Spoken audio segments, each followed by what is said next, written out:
Strange history and legends surround the old Genesee County home in Bethany, New York. Rumors of figures at windows, strange noises, and eerie stories have circulated among local residents for over 170 years. The old Genesee County home, currently known as Rolling Hills, is the first historical site in New York State open to the public for overnight ghost hunts. Historical records show over 1,750 people have died at Rolling Hills. Some believe many of these souls are still present. This building has a long, tormented history as a former poorhouse, insane asylum, orphanage, and nursing home. Genesee County purchased this property in 1826 and opened its doors to the poor in 1827. They took in paupers, the criminally insane, orphans, transients, unwed mothers, the elderly, and anyone who could not support themselves. Rolling Hills was completely self-sufficient as the owners farmed on the hundreds of acres owned by the county. By the 1950s, the property was used for a nursing home only. The residents were moved to the new facility in Batavia, New York, late 1974. The building sat empty for nearly 20 years. Then it was reopened in 1992 as Carriage Village, a mall of unique shops. The mall was closed permanently in April 2007. Unmarked graves riddle the property from when the building served as a poorhouse, insane asylum, and an orphanage, where children were sold into labor to local farmers and businessmen. Ghost hunting enthusiasts began investigating Rolling Hills in September 2004.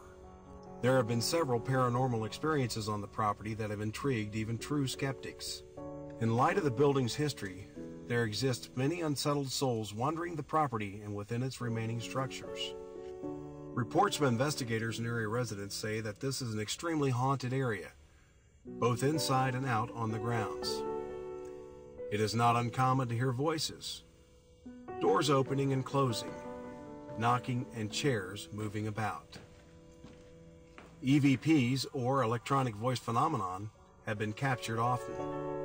Many people have reported physical touches, seeing shadow people, and apparitions. Entities from the past 177 years still roam these halls and call it their home, which is what makes Rolling Hills such a fascinating place to investigate. Hi, I'm Lori Carlson. I'm the owner of Rolling Hills. It's a paranormal research center in Bethany, New York. Darkness Radio and Taps has recently done a paranormal retreat out at Rolling Hills on November 8th through 11th, and I'm pleased to report that they had some great experiences. The first night that we were there, Dave Schrader from Darkness Radio had gotten an EVP about the first 10 minutes into our tour in the Christmas room. Just as we were about to leave, he had asked if anybody had wanted to say anything because we were about to go. Just before he had asked that, after reviewing the evidence, somebody had said, it sounded like a little girl's voice, "Don't leave." And that was our first experience.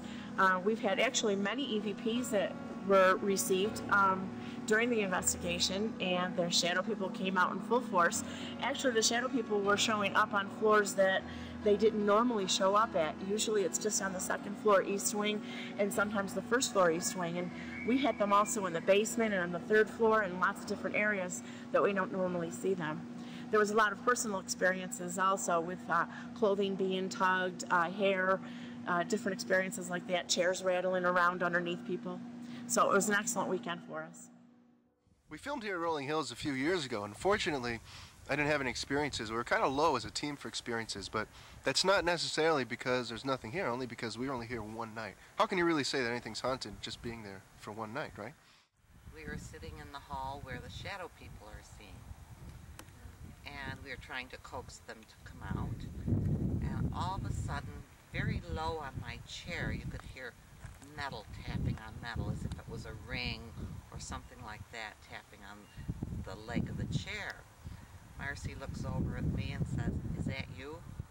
And I said, "I didn't move." And I was sitting close to the wall, and it was definitely between the two of us. It And was low. not in the room or up in the ceiling. It was right between us. So needless to say, my eyes were about this big. So I happened to think, and I said, if that was you, could you please tap again? And clear as a bell, we heard another tap. Now I asked for a third tap. We didn't get it for a while, but when we kept asking, the taps from then on started getting lighter and lighter. But every time we asked for some sign, we would hear another tap. So anyway, this is the Amish furniture room. Now, my mother used to date the former owner's son, and she brought me in here one day in about November, December of '99, so it's probably about 15, something like that. And I happened to walk from here, and we turned, and I came out. My mom was over here, and I came out, and I was walking along the corridor. I'm going to have to get to exactly where I was. This place wasn't Rolling Hills back then, it was Carriage Village. And on that, there's Lori.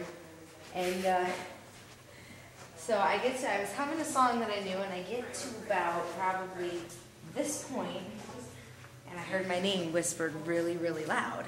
Now, my full name is Aaliyah, and everybody knows me as like Allie the Sprite. Allie's short for Aaliyah, and I heard Aaliyah really loud.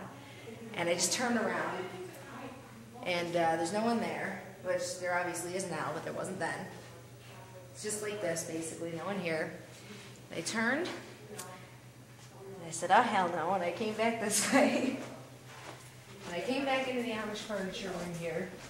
I says to my mom, I said, did you call me? No. I said to Mrs. Bodecker, did you call me? No.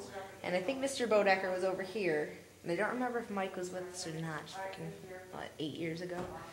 And I just remember saying, did anybody here call me? No. Okay, screw this, I'm out of here. And I went out. I did have some experiences. One time thought I saw a shadow chasing it around. One time I thought I heard some voices, chased that down. Cold spots, there's a lot of things in here. A lot of people get EVPs, it's really spooky, the lights go off, and the building kind of takes on a mind of its own. And I mean, this place is definitely has something running around inside there. Doreen was over here with Tom, and Robert was in the closet, sitting there asking questions. Next thing you know, you hear this big loud knock. Right directly across, and you hear this big slap noise. And it came right from the back of here, and it felt right through the shoulder, through the back of the chair. Wow. It was like... Not even sound the same, or was it? No. No? Nope. And then when we played it back on the recorder, it was so loud. Mm-hmm. It was unbelievable. It sounded like slap. Yeah, it was definitely, I mean, and we tried, like, it's like this chair doesn't go down, and it was already down because my leg was across it. So there's no way it could have, you know, made that noise. Wow. And you definitely felt it in the shoulder. Up in the organ room on the 3rd floor, I was just kind of banging on the organ, and I was the last one out of the room, and there were 4 of us. And as I got down the hall, we had just left the little corridor, and I felt as if, the best way I can describe it is like the little heating bags with beans in them that you put in the microwave and get really hot. It felt like heat, like somebody had taken one of those and just shoved it up against my neck. And I put my head back, and it lasted about 3 seconds, and I felt heat all the way down my back, and I just said, oh my God, and ran right into the In the Christmas room they had set up, it used to be Mr. and Mrs. Claus. Mrs. Claus, I know, died in about, I want to say 2000. Yep, and that sleigh, I remember that was down in the Christmas room. The sleigh was down in the Christmas room, and people would go, oh my God, my grandmother had that. Anyway, Mr. and Mrs. Claus, the people that played him would be, I think he'd be sitting on the sleigh, obviously, and she'd be walking around doing her thing. Kids would come down and say hi to her. And anyway, this was the Christmas room, and that sleigh that was upstairs used to be in here. It was all lit up. It was really, really cool. Oh my God. I just got like a really dizzy feeling. Feels like there's someone in here. Mm-hmm. You feel it too? Mm-hmm. We were just in there, and I know there's people up here now, but there's not anybody in here. We just heard a noise coming from this room.